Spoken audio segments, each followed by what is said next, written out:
అధికారమనే కుర్చీకి ఎంత పవర్ ఉంటుందంటే ఒకప్పుడు చేసిన వాగ్దానాలను కూడా మర్చిపోయేలా చేస్తుంది. సుగాలి ప్రీతి కేసులో ప్రభుత్వ తాజా నిర్ణయం ఇదే విషయాన్ని నిరూపిస్తుంది. ఇప్పుడు కేసును సిబిఐకి ఇస్తున్నారట. ఎందుకు? దోషుల్ని శిక్షించడానికా, లేక పరువు పోతుందని భయపడి మీ డ్యామేజ్ను కంట్రోల్ చేసుకోవడానికా? ప్రీతి తల్లి కెమెరాల ముందుకొచ్చి ప్రభుత్వాన్ని, ముఖ్యంగా పవన్ కళ్యాణ్ కనుక నిలదీయకపోతే ఈ ఫైల్నెస్లు ముట్టుకునేవారంటారా?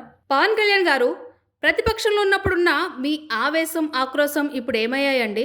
ఆనాడు మీరు మాట్లాడిన మాటలకు ఇప్పుడు మీ మౌనానికి పొంతనేమన్నా ఉందా? ఒక తల్లి తన బిడ్డ కోసం ఇంతగా పోరాడుతుంటే అధికారంలో ఉన్న మీరు గుర్తు చేసే వరకు మౌనంగా ఉండడం ఎంతవరకు సమంజసం అంటారు? ఇప్పుడు కూడా సిబిఐకి ఇచ్చామని చేతులు దులుపుకుంటే ఇది కేవలం ఒక రాజకీయ ఎత్తుగడగా మిగిలిపోతుంది. ఈ కేసులో నిజమైన దోషులకు శిక్ష పడినప్పుడే మీ మాటలకు కానీ మీ ప్రభుత్వానికి కానీ విలువ ఉంటుంది. లేకపోతే ఇదంతా కూడా ఒక పొలిటికల్ డ్రామాగానే మిగిలిపోతుంది.